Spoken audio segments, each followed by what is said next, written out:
We asked President Alok Sharma to kick polluters out of COP26, and whilst he appears afraid to tackle vested interests at COP26, he did say plenty of concerning things, like this.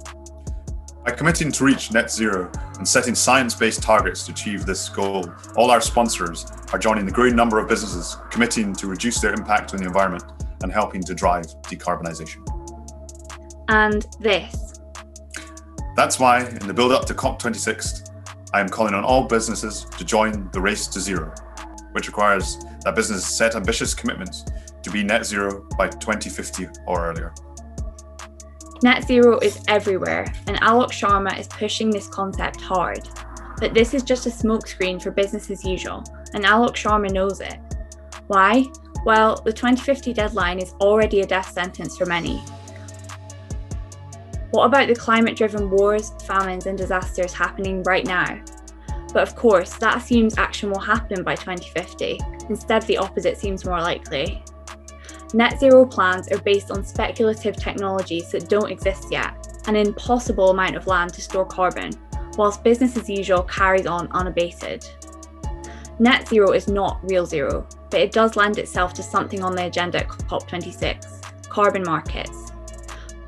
Partly written by Shell, these carbon markets allow polluters to continue polluting with emissions offset through tree planting or other activities. This is not good enough. The top buyers of carbon offsets are currently the United States, France, the UK, Germany and Switzerland, while the major offset producing countries include Peru, Brazil, Kenya, Zimbabwe, Bolivia, Indonesia and Cambodia. So poorer countries have to put their land and resources into trying to make up for the emissions produced by rich countries, while those rich countries continue their polluting practices. This is climate colonialism, and we have seen so many examples of how these plans have led to land grabbing and human rights abuses. But they allow business as usual to continue for big polluters.